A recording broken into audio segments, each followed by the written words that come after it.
What up, everybody? Welcome to Coffee Hour with Paul. Obviously, my name is Paul Abernathy. Welcome to the show. Glad to have you here. Thanks for taking the time out of your day to join us every morning at 8 a.m. Eastern Time. I know it's early out on the West Coast, but we appreciate you folks getting up. We know that some of you are in that grind. And you know the old saying, if you're not up with the East Coast and you're on the West Coast, but you don't wake with the East Coast, then you're already behind in the day, right? So that is so true. I'm going to adjust my camera a little bit here for a second, folks, because I don't know why it's pushing me over there. Okay, anyway, thanks for joining me today. Today we have a good show. We're going to be looking at a code question that was submitted through paulabernathy.com. It was just recently submitted, but it was I saw it, and Darlene says it'd be a great topic for today just to have a conversation. So what that really means is I'll answer other questions that you may have if you want to share them in the comments. I do my best to answer them if I know the answer to them or not. If I don't, we will cover them on another episode. But again, if you're new to Coffee Hour is really getting our day started. It's not just about exam prep, right? It's not because you buy our course and this is a supplement to the course. It's not what Coffee Hour is about. It's the only show that I know of that runs Monday through Friday that talks electrical, says what's up to all of electrical followers that are out there, all of our family, our Fast Tracks family, as well as all of the people that follow us on all the social media platforms. We are on LinkedIn under my name, as well as under Electrical Code Academy. We are on YouTube under Master the NEC. Please subscribe. We're also under Coffee Hour with Paul. Would love you to subscribe there as well. We're also on Facebook under the Master the NEC. So if you go hunting on Facebook, look for Master the NEC. That's our page. We share a lot of stuff there as well. But you can also watch directly from the mobile app on your phone if you get our free mobile app from our website. Again, you don't go to the Google store. You don't go to the Apple store. You go to our website, and the website's right there, fasttracksystem.com. Zero excuses. One click, you can watch our show directly from your mobile device. So if you're in the road, you're traveling, you're on the job site, you want to pull it up, take a break and join us every morning for Coffee Hour. Also, you get access on the app. You get access to some great blogs. We've done, a bunch of blogs on different code things, different other things, like business-related type of stuff. So there's a bunch of stuff over there as well. So make sure you get it. It's free. It doesn't cost you anything. Okay. All right. So first announcement, tomorrow we will be doing our drawing. Okay. So hopefully you join us on Friday. You'll do the drawing. And I'll give you, if you're selected, then you will get a unique email that you send your information to us so we can get that taken care of. And moving forward, that will be the unique email that we use for that application. And so, again, that's other than that, you may notice that we dropped a lot of the products from our store. We're not offering any products anymore. Sorry, we're not offering the shirts, the hats, and all that stuff. It was too much of a headache. But we are offering the engraved products, so we still have that. For example, like our engraved coasters and slate coasters and all that kind of stuff, because we make those in-house. Okay, same thing. You'll be able to get your wallets. Manny, yours is out in the mail this week, so there's that. And of course, you can do the NFC cards and all that other stuff. And we have tons of the coins available, different ones, Master, Journeyman, yada yada yada. This happens to be CMECP coins, so you can only get this one if you're a CMECP. The only way you can get this coin. All right, so anyway, enough of the salesy stuff. Today's topic, we're going to be talking about electric welders. One specific question about electric welder that was submitted.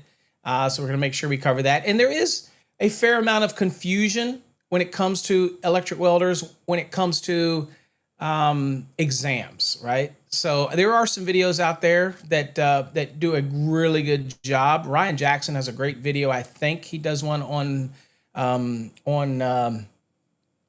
welders. So I don't necessarily agree with the sizing of the conductor in his welding video. I think that's the one, but it's still a great video that explains welders, that type of thing. Yeah, we're gonna be talking about it. Also, I will tell you, for those that are in the Fast Tracks program, we do explain welders in Unit 17 of your program. So depending on where you are in your Fast Tracks program, the question that was submitted to me by paulabernathy.com will actually can get answered inside of your Fast Tracks program. It's pretty simple and straightforward. Okay, so that is in there. But we're going to cover it today, and I will show you where that is in the Fast Tracks program, which leads me to another question today. I'm interested in a poll question. So I want to say, all of you out there that's watching, do me a favor. This is your opportunity. I want you to answer this question. Are you a Fast Track student?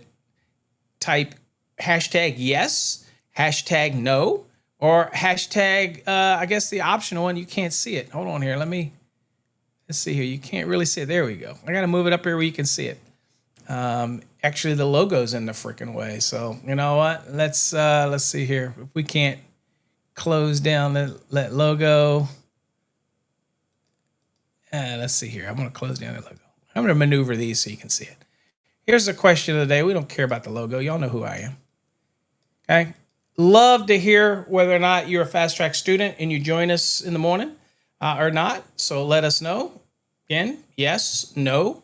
And if you think you may become a Fast Tracks subscriber someday, then you would do option C, which would be hashtag someday. So it's either hashtag yes, hashtag no, or hashtag someday. Either way, we would love to know what the percentages are that are Fast Track students that come and join us for these coffee hours, those type of things. Fast Track student meaning you subscribe to one of our programs, okay? Not the Fast Tracks Tube, not just the coffee hour, but you actually have a course of ours, that type of thing, okay? All right. That is the poll. Also, again, getting your spin. We're in the third quarter. We'll be doing that at the end of the show, getting you in the list. And then, of course, today's show is sponsored by TradeHog. TradeHog is one of the question locations where you can actually go ask it code questions, even exam prep type questions, and all those type of things. Feel free to use TradeHog for that. It is the only trade-specific AI model out there where we constantly are training it to be for electrical codes, building codes, mechanical codes, all that kind of other good stuff, okay? Hey, look, we got a heavy, even mix so far. We have a lot of students in here, and we have a lot of them that are not any students, that type of thing. Okay, all right, maybe you'll consider to become a student. Now, if you aren't studying for an electrical exam, remember we have a program called Mastering the NEC, which is like having a code expert in your pocket. It doesn't expire. You can use a feature where you can post questions. It's the Fast Tracks Interact. So best investment, it's like having me in your pocket at all times, okay? That type of thing. All right. And also with that said, we did answer some questions yesterday over on Fast Tracks Interact. So if you have a question that's posted that you're waiting for an answer, it has been answered. So make sure you go over and check out Fast Tracks Interact, whichever course you're in. And remember that the Fast Tracks Interact is not just for the exam prep. It's also part of Mastering the NEC, that program as well. Again, like I said, you can use it as a consultant. Don't tell my paid consultants this. They don't want to hear that. But you can use it as that. So pretty neat feature. So thank you all for being a part of the family, that type of thing. Now, okay, so now let's go on and get into what we're talking about. First of all, I want to do some shout outs while y'all are voting. If you're new in here, again, please read this and let us know whether or not you're a student or not. What I'm going to do now is just do some shout outs to some students, some members, some people that join us here.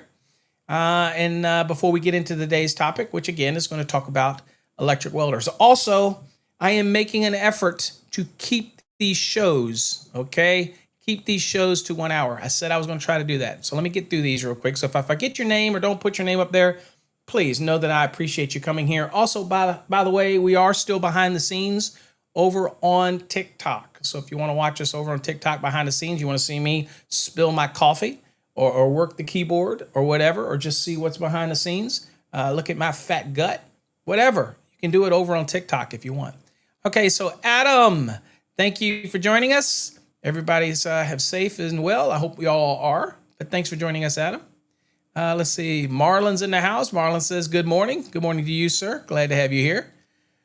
MECP, Mr. Yingling is in the house. Good morning.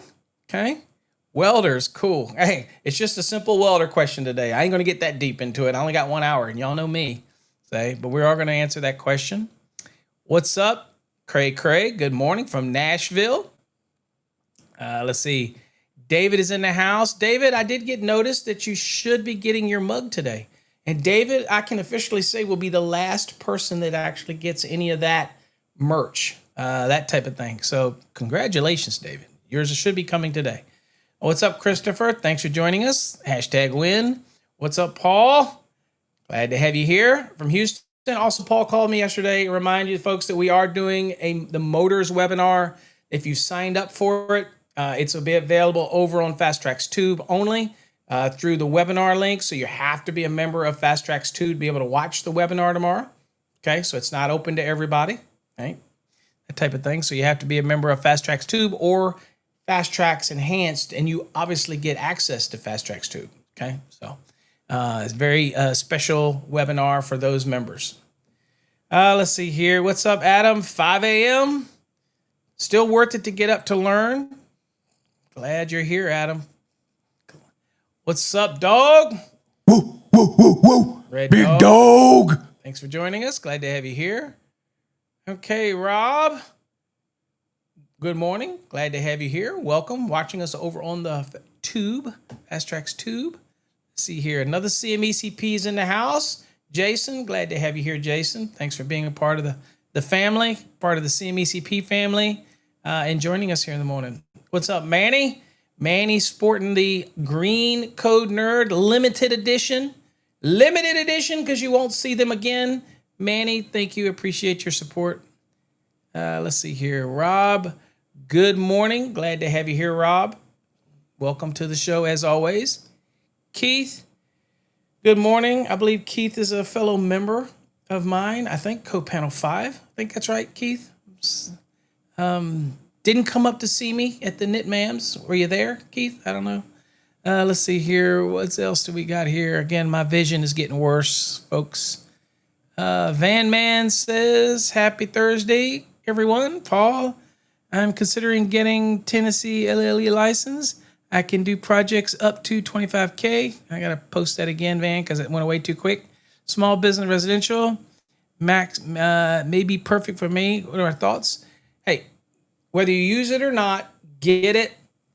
At the end of the day, it's knowledge is always king. Certifications, licenses. I tell people collect them like they're tokens because they all mean that you're really pushing forward and always expanding yourself. So I'm all for all types of training, ICC training, everything. I am a kind of guy that believes that you just have to totally consume knowledge as much as you can. And, some of it you'll forget, but our brain is like this beaker of fluid, right?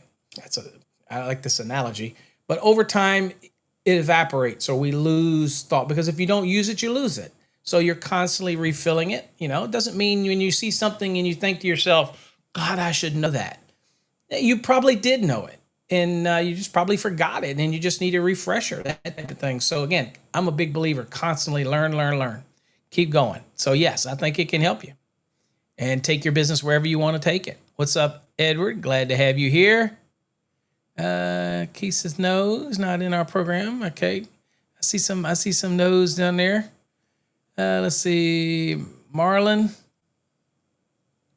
says, and I wish I could make a question hold, but questions for confirmation.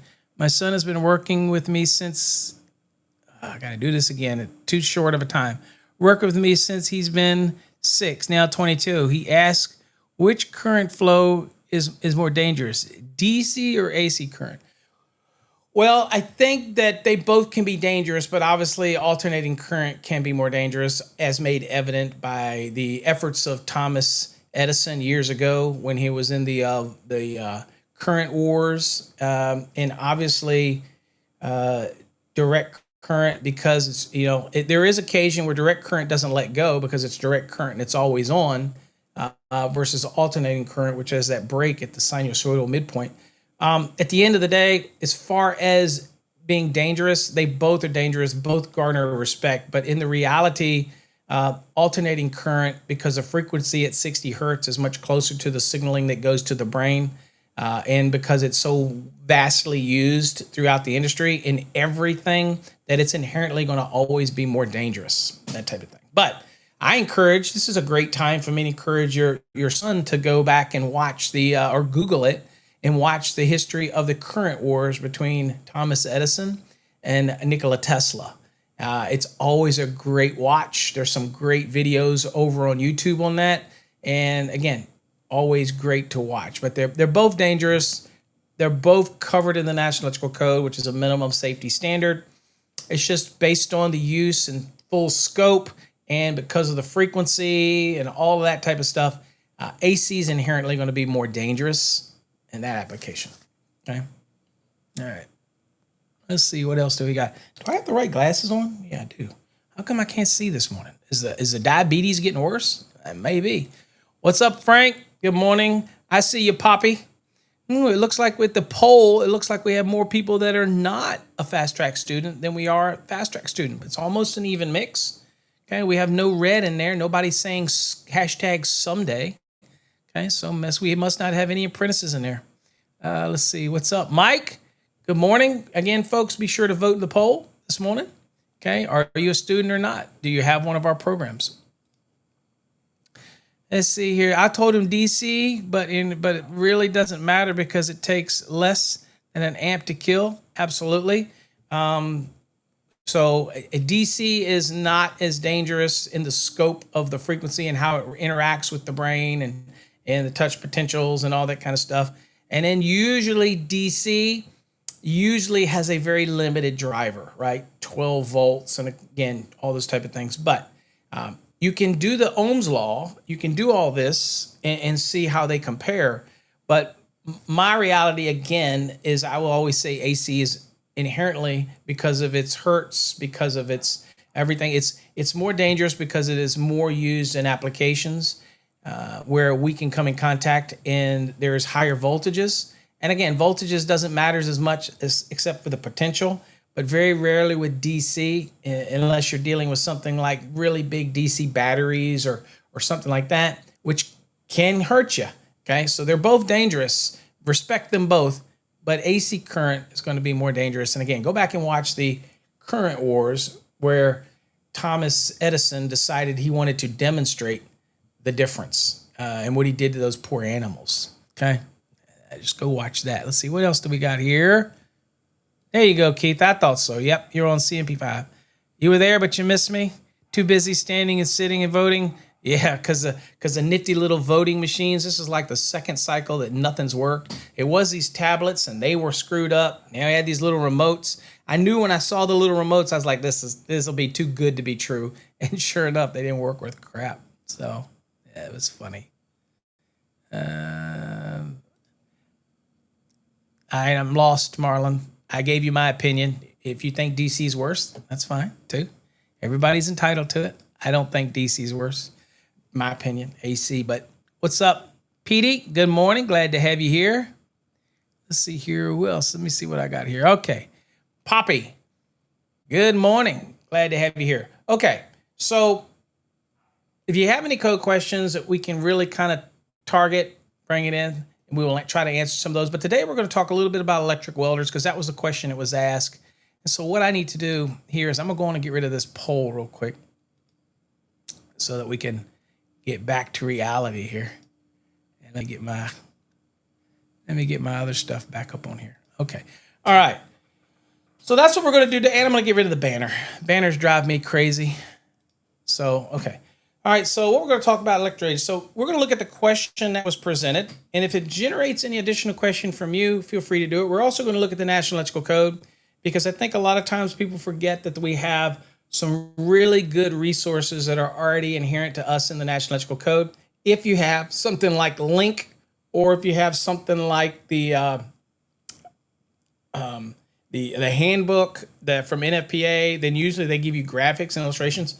And also, y'all have heard me promote this gentleman before. I think I've got his book down here. Hold on. Let's see here. Yes. I promoted this book before. This is another form of the handbook. It's not the one from NFPA. If you want an NEC and you want additional commentary, then you're probably better off getting Link rather than the handbook. And in most test centers don't let you take the handbook in. So again, you just be buying an extra book. I recommend Link. You pay an annual subscription and you get access to that and additional commentary if you need it. But I like having the code book in my pocket no matter where I go because I answer questions on the road and I don't try to memorize the whole code. I just know where to look things up. That's what an NEC consultant does. So I love it. But if you want a good read, this book is available. You can get it on Amazon. Again, make sure you're not getting any copies. Okay. This is a book that's put out by Fred Hartwell. I don't always agree with everything, but I would say 99% of the time I agree with Fred. He does a great job, wonderful document. And where we can disagree, it's probably just semantics. But he does a really good job. This book is available. This is a great book to have in your library. Okay. If you're a code nerd and you want to look it up, because Fred will give his opinions, different things, and he'll break it down. The graphics aren't great. They're black and white graphics, but hey, that's okay. They get the message across. But he does a really good job of breaking things down.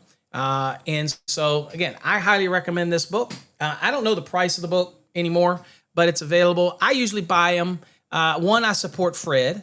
And two, I don't care so much about McGraw-Hill, but I support Fred. And I can add it to my library. I don't collect code books. I don't have code books from 1965. I might have one or two, but I don't generally do that. I'm not a code history buff. I'm not a code, I want to know what happened in the 1920 something NED. I don't give a shit about that.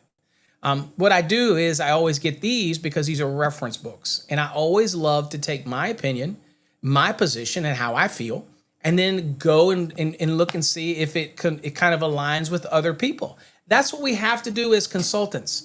So when people ask me all the time, Paul, how do you get into the consulting? How do you become an NEC consultant? It's not the fact that you memorize everything about the NEC, because nobody does that. They may do that in a 1, 2, 3 minute or 4 minute video where it makes you think they do. In reality, they do not. They look it up in the NEC like everybody else, okay? Our brain, we don't have the capacity to try to remember everything in that NEC, but we know where to go, and there is certain things that inherently we remember.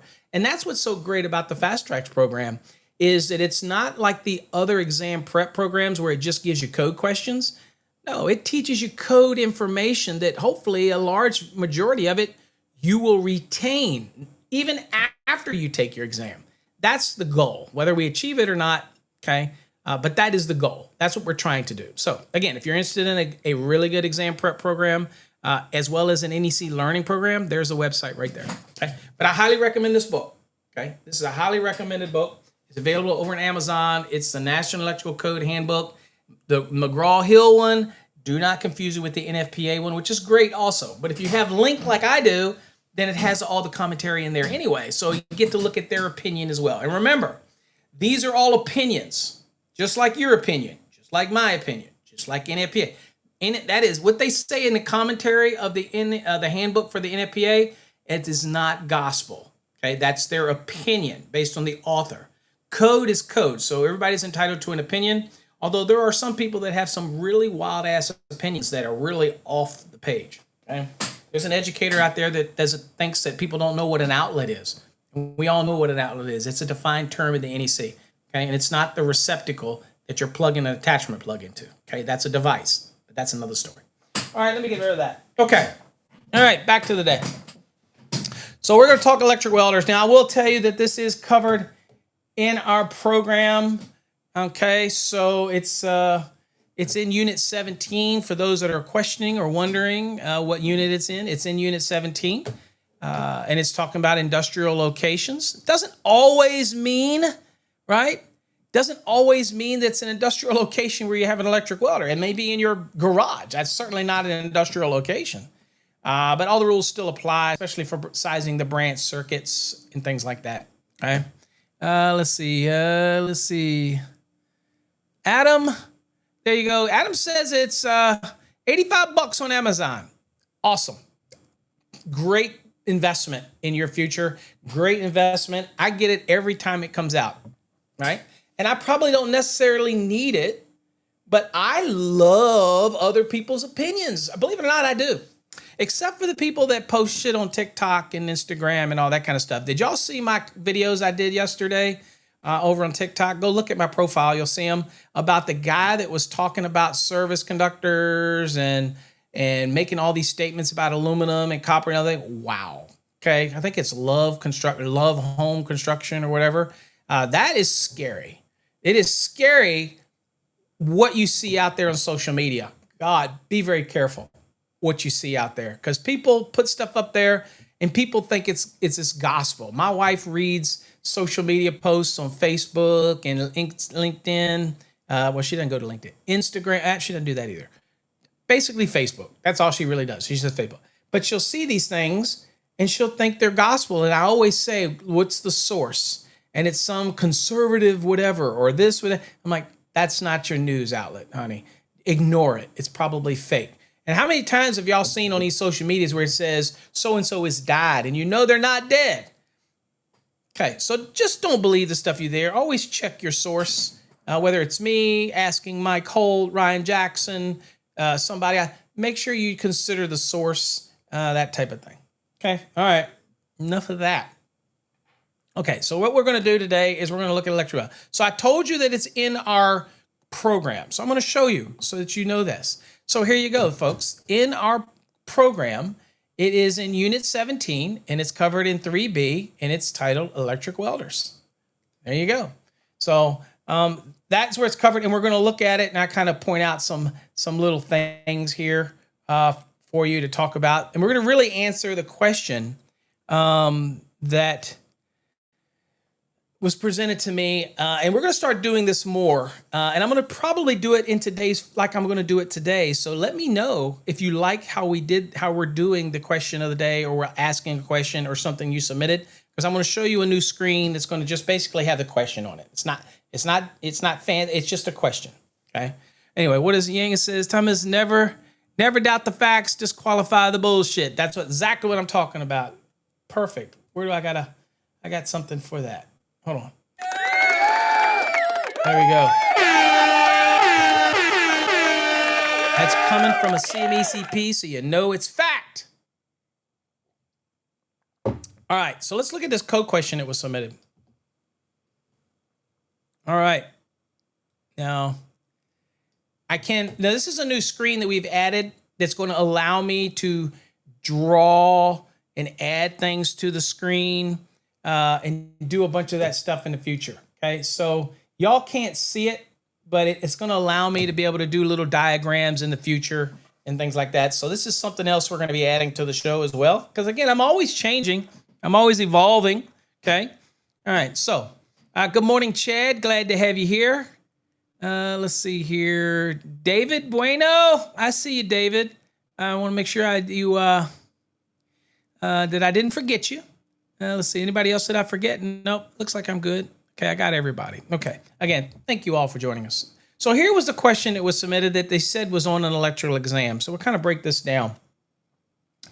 It says an AC welder, and we're going to assume that he's talking about an arc welder rather than a resistant welder. We'll talk about those in another time. Not dramatically different. The only different with resistant welders is depending on whether it's an automatic feed or a manual feed. And then your percentages, whether it's 70% or 50%, and then you got things to follow. A little different.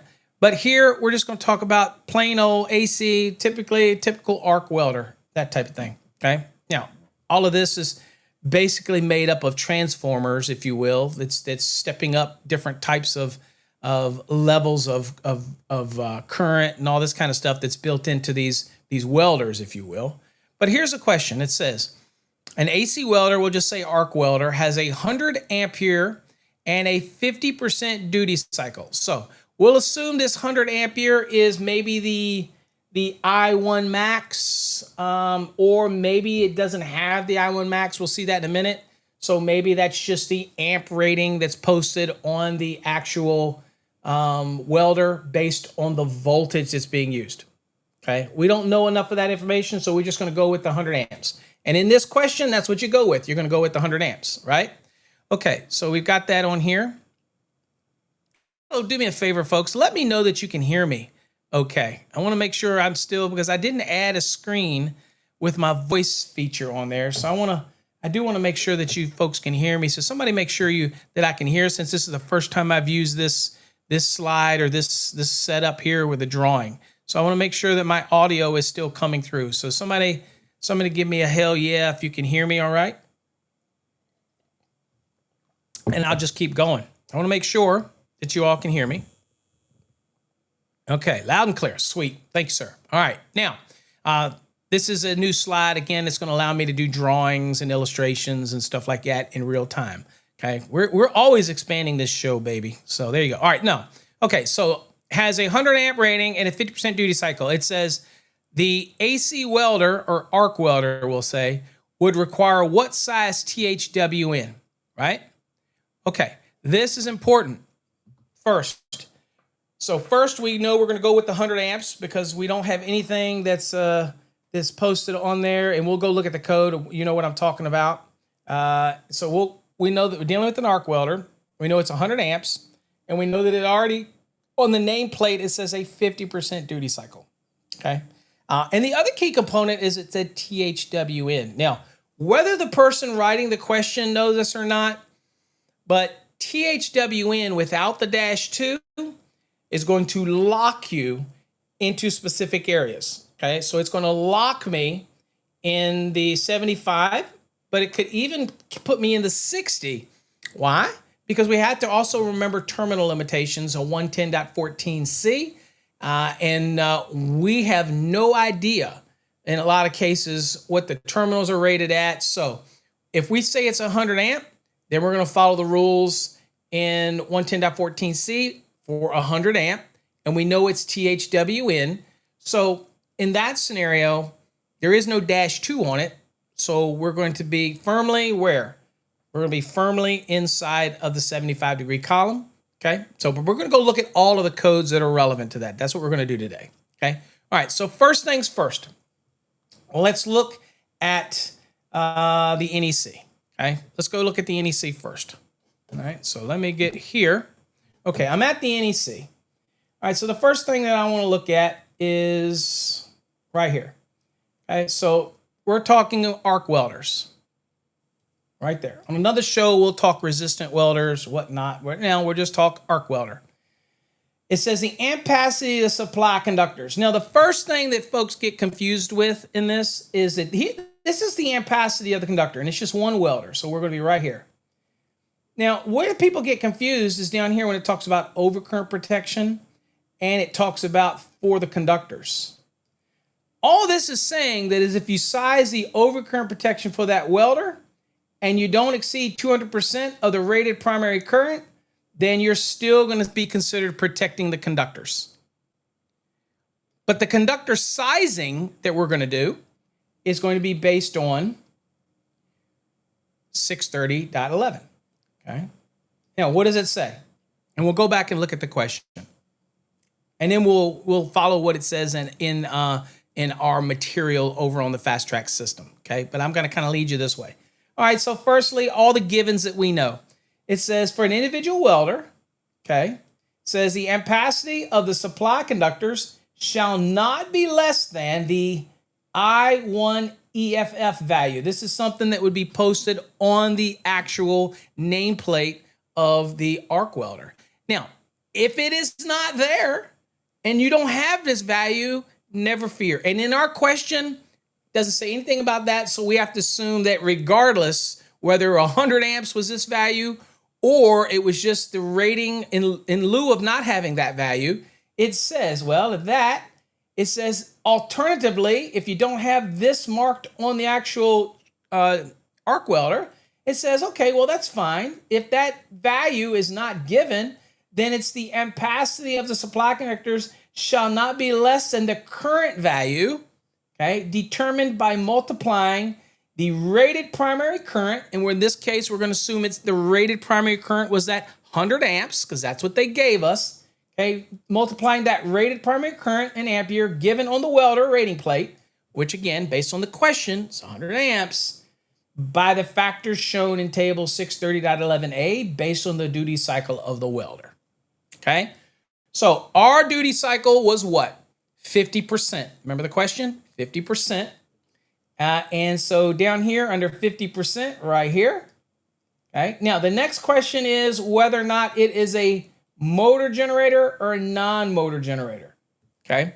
Now I am never going to assume that it's a motor generator type unless it tells me it is. And it'll say it in the question on an exam. It'll say it's a motor generator type, okay? Or it will say that it's or if it's not, then it's a non-motor generator. So the way you look at this question, unless they state it is a motor generator type arc welder, then unless it states that, then you know that it has to be a non-motor generator, okay? All right, and so in this case, we'll go 50% and we'll look at 0.71. Okay, so that's our multiplier. Oops, I'll go down here, right there. 50% right here, 0.71. And the only difference if this was, they told you in the question that it was a motor generator type arc welder, then it would be 0.75, okay? So the beautiful thing about this question is, if by chance you screw it up, there's not going to be a dramatic difference. And if your numbers don't exactly line up, you go to the best possible answer. But in this case, you do the math by both because you have the time. Do it by 0.71, do it by 0.75, and see what the answers are. If both answers are there, then look at the question, and it has to tell you whether or not it's a motor, especially for an exam. It has to tell you whether it's a motor generator type arc welder or non, okay? And that is a good homework for you. Use TradeHog and go in there and type in, explain the difference between a motor type and a non-motor type arc welder and see what TradeHog gives you. Okay, that's your homework for today. Okay, we're here on this show. We want to answer the question that was given today. Okay, so we're going to use 0.71. Okay, so now let's go back to our question. Okay, so first we're just doing conductor sizing, right? And it says that, again, and remind you, it says that it should not be less, okay, cannot be less than the current value, which was 100 amps, multiplied by what? The factors that are in the table, which is 0.71. So I'm going to take that 100 and I'm going to multiply that by 0.71. And that is, obviously, we don't have to do that because it's fairly easy. 100 amps, 71%. So it's 71%. Okay, so it's 71 amps. Okay, so I have to have a conductor, right, that is rated at least 71 amps. Okay, y'all with me? All right, so we're back to the NEC. So in that case, if it's a 50% duty cycle, that type of scenario, and the multiplier was 0.71, so I have to have a conductor, THHN, that is good for 71 amps. Okay, well, then it makes us look and say, okay, well, what do we have to worry about? And again, based on your question, if we go back to 110.14 really quick, and I'll take you there. Let's go to 110.14 for conductors, right? And we'll get down in here to temperatures, okay? So here's what it says. Temperature limitations. It says the temperature rating associated with the ampacity of a conductor shall be selected and coordinated so as not to exceed the lowest temperature rating of any corrected termination conductor or device. Okay, so we're looking for a conductor that's rated at least 71 amps. Okay, it says conductor temperature ratings higher than specified for termination shall permitted for use when we're doing adjustment and corrective purposes. Okay, we didn't have any of that here. There was no talk about ambient temperature. There was no talk about number of current carrying conductors. End of the day, we need a 71 amp rated conductor. Okay, now, here's what we're looking at. First, if it is termination provisions of equipment were rated 100 amperes or less, or marked 14 through 1, shall be used only for one of the following. So we're going to use a 60-degree column unless, listen to me now, listen, focus, unless we know that the welder's terminations at the panel where the branch circuit is are going to be at least 75, and we know they are. The wire that we're using is THWN. We know that's at least 75. We know it is. And then we have to know what the terminations are at the welder. And probably going to be at least 75. But we don't know that in this question, right? So at the end of the day, we're going to be falling in this 60-degree column. Even though it's THWN, we're still going to be in the 60. Why? because I have no idea what the terminations are. And in the real world, you're going to look at these terminations, okay? But on this exam question, I have no idea what the terminations are. So in that case, we're going to follow it. Now, when somebody says to me, Paul, but where does it say in here that even if it's under 100 amps, where does it say on a conductor like a THWN or even a THHN, where does it say that I can ignore the 60 degree column ampacity and use the 75 if I'm not doing any adjustment or correction? Where does it say that? Well, it says it right here. It says conductors with a higher temperature rating, okay? If the equipment is listed and identified for use with such conductors. So that means if the breaker's rated 75, the lugs on the arc welder are rated 75, the wire's rated at least 75, guess what? If that's the case, I can ignore all of this and use this 75 degree column. That's what this says. Now remember, that does not apply to non-metallic sheathed cable, okay? That does not apply to SE cable where it is 10 gauge and smaller, okay? This is like for any type of single insulated conductors that would go in raceways. This is applicable, for example, to MC cable, tray cable, things like that, okay? Not non-metallic sheathed cable, which again, under 334.80 is going to have its own rules. So please keep that in mind when we talk about these type of things. Now, if any of that confuses you, and we haven't even gone to look for the conductor for 71 amps yet, but if any of that confuses you, you got to go watch my video on derating demystified. You really do. Because that video, we get into conductor ampacity adjustments, explaining the conductors, explaining that there's three different elements here. There's the termination at the breaker, there's the termination at the equipment, and then you've got the conductor, which is a whole different element that's a span. And you have to take all of these points into consideration, right? All of that stuff has to be taken into consideration. Please go watch that video if you're a Fast Tracks Tube subscriber or you're one of our Fast Tracks Enhanced. That is going to be a great video for you to go watch. It used to be on YouTube, but it's no longer on YouTube anymore, I don't believe. Okay. All right. So anyway, that's where we're at. And so in our question, just so we can recap, it doesn't say anything about the terminations. So we're going to be stuck to six. We're going to be using, even though we got THWN, we're going to be using the 60 degree column for our ampacity simply because of the lack of information that we have here. Now remember, in the real world, you're probably going to have these lug ratings and all this stuff. So you may be able to use the 75, but we don't have that here. So we can't do it. All right, so let's go to the NEC. And let's go on and go to our ampacity real quick. Let's see here. 310.16. And let's look it up. All right, here's 310.16. I will get this down. We will blow this up, make this a little bit bigger. We'll pin the head. Okay, so here's what we've got. So we're going to be stuck under the under the 60. And that is because we don't know anything about the terminations. Remember, we did know that all the terminations are 75, and because the insulation is rated at least 75, then we would be pulling under this column. But we don't know that based on the question. So we're stuck under this column based on the question. Also brings me to a good point.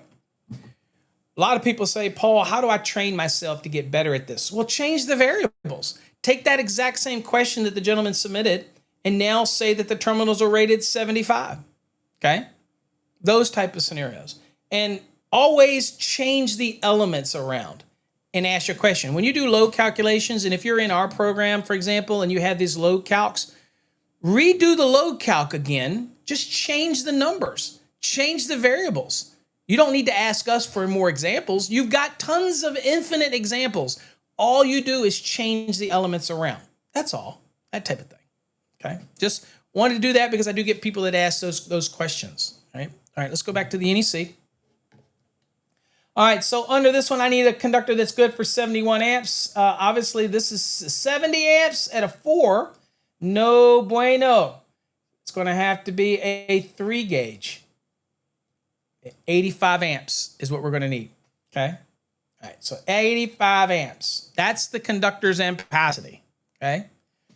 All right, so it would be a 3 gauge for that question. Okay, so for this question here, the minimum size would be a 3 gauge based on what is given to us in the question. That's the conductor size. Okay. Now, let's talk about what our Fast Tracks program says about all this. Okay, so here's your electric welder. It's in Unit 17. For those that are wondering, it says each arc welder, okay, shall have, now, so we did the wire size. That's down here, okay? And we'll show you that a little bit more. So that's the basics for the wire sizing, okay? Now, remember with an arc welder, it is not continuous load. It is on and off very quickly. It's not going to be at its maximum output for 3 hours or more. It's not stated to treat it when sizing those conductors as continuous loads. Again, it's going to be on and off, on and off, on and off very quickly, okay? That's how it works. And so with that said, we have to protect that welder, arc welder, and we have rules for overcurrent protection. Now, we've already sized the conductor. What the code will tell us is that, you know what?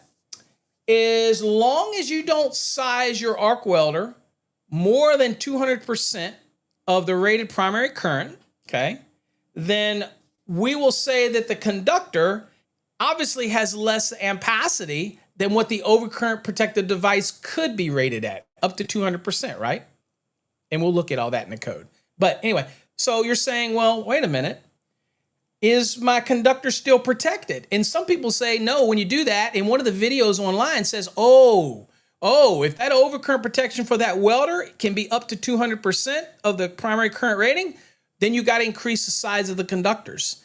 No, as long as you don't exceed the 200%. Now, where do we get this deviation in overcurrent protection of conductors? Do y'all remember where we get that at? I'll show you, just so you know. I'll take you back. I'll take you there. The question is, should I have stated whether it's copper or aluminum? It doesn't matter. A lot of people get very confused on that one as well. Remember, the question, you always want to assume copper. That's the way it works on exams. Always assume copper. It says that in the very beginning of the code book. Always assume copper unless stated otherwise. So if I get a question like that that doesn't say whether it's copper or aluminum, I'm going to always default to copper. Always. Now, in the real world, you know, it's whichever you want to buy. And you just make sure you select a conductor that can handle it. Again, people out there, great point that you bring up, David. And I'm going to kind of go on the little soapbox real quick. People love copper. I love copper.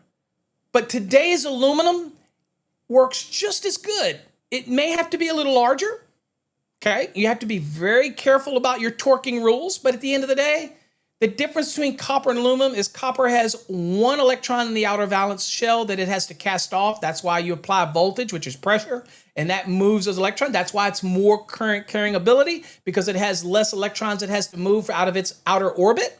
Whereas aluminum has 3 electrons in the outer valence shell. It takes a little more pressure in order to move those electrons more easily. So obviously, copper can carry more current. It's more easy to move that electron than it would be for the aluminum, because now you have 3 electrons you got to push out of the orbit. That's kind of a mental thing to visualize. That's why if I'm going to need to carry the same amount of current, because I have more electrons to move, then I need a bigger aluminum conductor, right? Kind of helps you visualize that. But as far as the movement and the efficiency of the product, there is a place in time where aluminum can be more efficient than copper, not by current, but by weight and how things can be, whether you're doing vertical runs or really long runs, things like that. So there are advantages to both, but on an exam, always assume copper unless stated otherwise. But in the real world, please, folks, don't shy away from aluminum. Unless you have a piece of equipment that says absolutely don't use aluminum, it is going to be fine. I tell you, there is a lot of stuff, and I appreciate it, David, because I could talk on this. There are a lot of people out there who still stigmatize aluminum. Don't. The aluminum today is great. The 8000 series alloys that we use, okay, there you go. There you go. David posted on the screen, 110.5 states aluminum is not the question, then copper is to be presumed. Yep. Again, I make it easy. Always assume copper unless stated otherwise. In the real world, you know what you're running, right? That type of thing. Okay. All right. So let's get back to where we were at. So I was kind of making the case. So let's get back into the lesson. All right. So now that we got a kind of an understanding of the overcurrent protection for the welder, let's look at what we have in our lesson. The lesson says each arc welder shall have overcurrent protection rated or set, okay, at not more than 200% of the I1 max. Okay, this would be what's marked on the actual nameplate. Well, what if it doesn't have that? Because a lot of welders don't. Harbor Freight, a lot of their welders don't. Great welders, they do a job. They're all basically transformers, if you will. So it does a job, but if the I1 max is not given, so you don't see that on a nameplate, then it says the overcurrent protection shall be based or set at not more than 200% of the welder's primary rated current. Okay, and so in our case, that was 100 amps.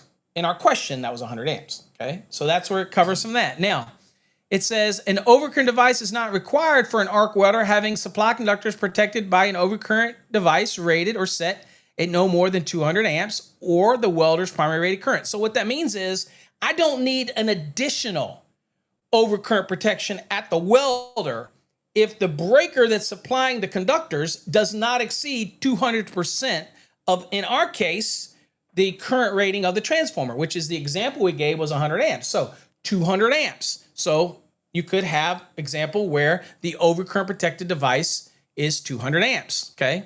And that's going to handle that rush that you get when you start up these welders or you start these welders, okay? That type of scenario, okay? All right, anyway, that's all that's talking about. Now,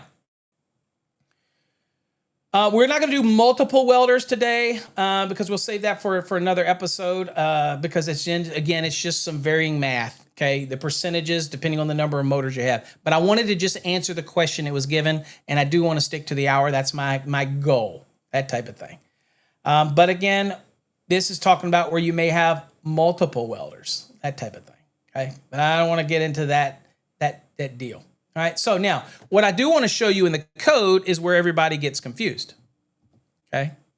All right, so let me get back to the welders again so you can see what it's talking about. Because here's where folks get confused because we already sized the conductor, right? We said it was a 3, all right? So let's get back here.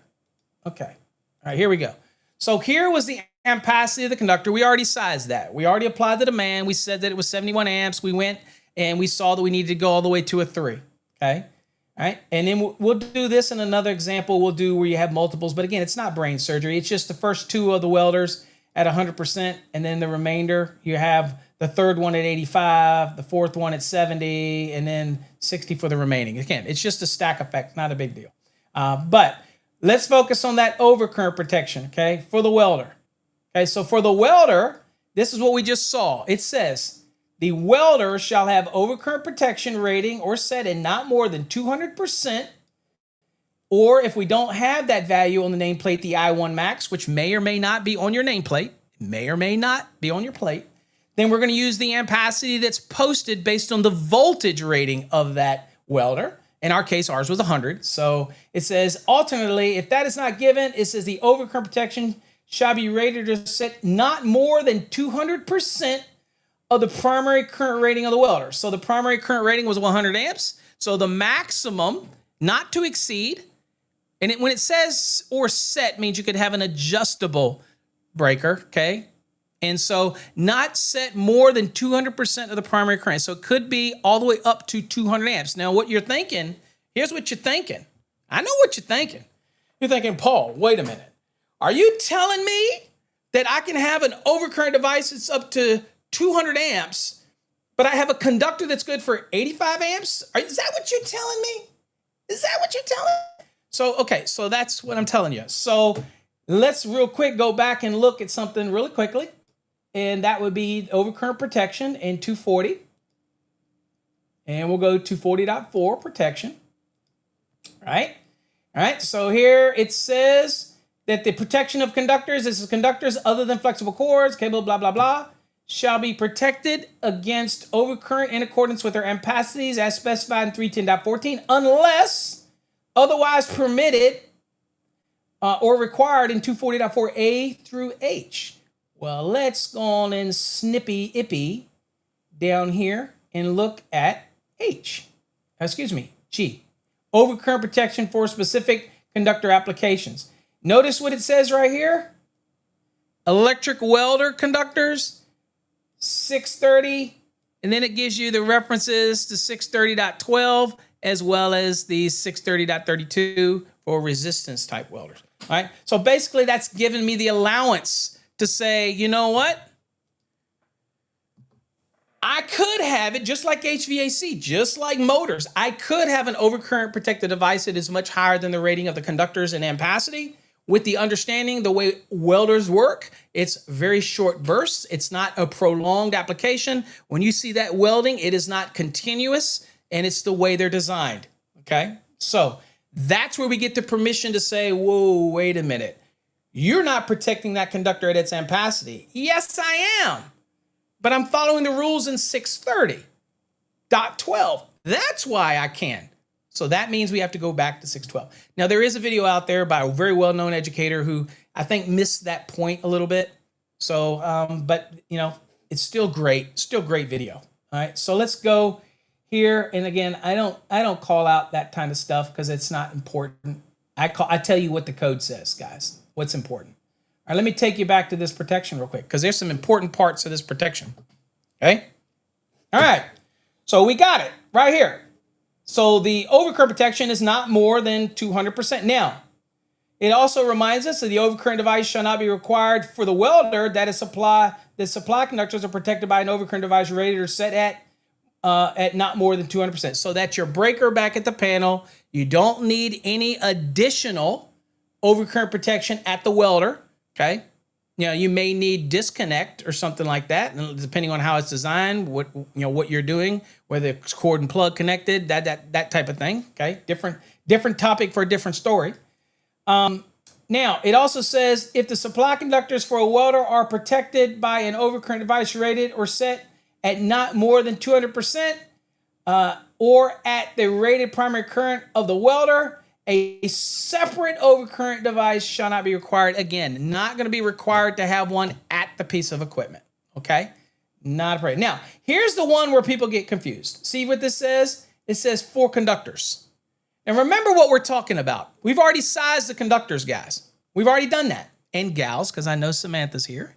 We've already sized it. All this is saying is, look, if you do this overcurrent protection, since you already sized the conductor we said was a 3 gauge, it was 85 amps. If you do this and you're protecting the welder, those conductors will also be protected because here's what it says. It says conductors that supply one or more welders shall be protected by an overcurrent device rating or setting not more than 200% of the conductor's ampacity. All right. So remember what the conductor's ampacity was? All right. So the conductor's ampacity was 85 amps. Times 2. What does that tell us? Well, that tells us that these conductors shall be protected if that overcurrent device is not more than 200%, okay, of the conductor's ampacity. Okay, so if I took that 85 times 200%, that is 170. What's the problem here? Well, then we're a problem. We could go up to 200%, but at that point, it wouldn't protect the conductors. And I think that's what the educator was trying to say. So in this case, since our conductors, since the overcurrent is going to exceed it by 200% of its ampacity, right? Then it means that we probably have to do what? We're going to have to change our conductor sizes so that it is not more than 200, that the overcurrent device is not more than 200% of the ampacity rating that we're utilizing of those conductors. In our case, we're utilizing the ampacity rating of that was what we did under the 60-degree column. Okay, and there's some note here. That's just extra information. So what's interesting is we have an illustration to show you and kind of bring it into play. Also, remember that you do not have to go up to 200%. It says that's the max setting. Doesn't mean you have to. Okay, so you might drop it back down, and that way you're still going to be fine. You don't need to go up to 200%, but you also would protect those conductors if you stuck to the 170 amps or whatever device that's available. And so we would go to, let's see here. Let's see what gives us 170. Go back to the code. 240.6. Say we don't want to do anything. We like the conductors that we chose, and we want to see if it works. So we can go to 240.6, and let's see what we got here. 240.6 right here. All right, what do we got? Let me blow this up for you. Okay. All right, so we said 170. So there's 175. That's not going to work. Okay. So we could put it on a 150, right? And that would be fine. And that would be more than adequate to protect those conductors. Okay. All right. May or may not hold the arc welder, right? But I think in most cases it probably will. But what I wanted to show you is this is how you play this, depending on whether you may have to bump up the size of your conductors or not, by making sure that they do get provided with overcurrent protection. Okay, so just remember the overcurrent protection can be up to 200% to protect the arc welder, right? The conductors have to be protected as well. You know what size you need as a starting point, right? We sized it 630.11a. Now what it's saying in 630.12 is saying, okay, those conductors are still considered protected as long as it's not more than the ampacity of the overcurrent protection is not more than 200%, okay, of the ampacity rating of the conductor, all right? So in this case, we would drop it down to 150, perfectly fine. We could use the conductors we started out with, 3 gauge, perfectly fine. Everything would be fine.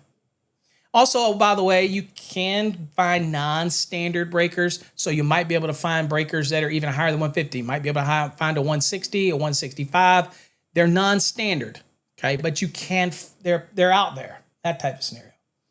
All right, where was I at here? Let's go back. Let me go back real quick because I'm coming up on the hour. I'm a little over the hour. Oh, we have a congratulations? What's going on? Congratulations, everyone who passed their test yesterday. I was one of them. Congratulations. That pep talk got you through it, my friend.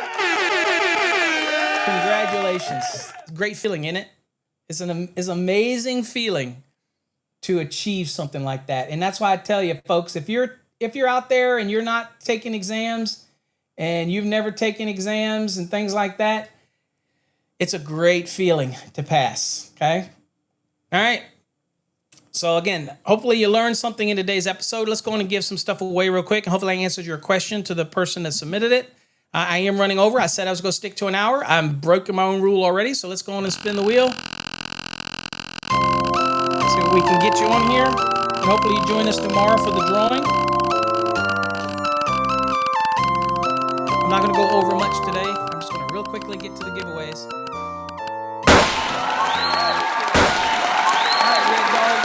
Red dog. You are in the drawing for the slate coasters. And we have those available with master electrician, journeyman electrician. We have the ones that are just electrician, that type of thing. So we have those, and we have the one that has the power wheel. Whatever your choice, if you happen to win, your choice. Moving through quickly, folks.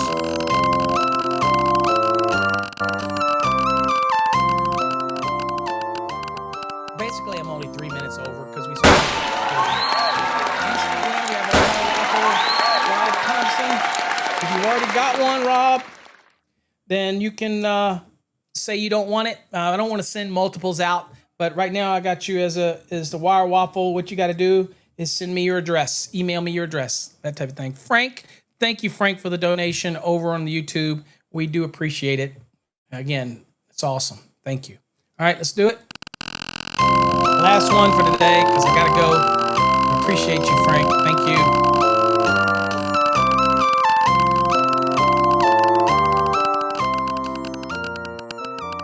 right, what do we got here? Peter.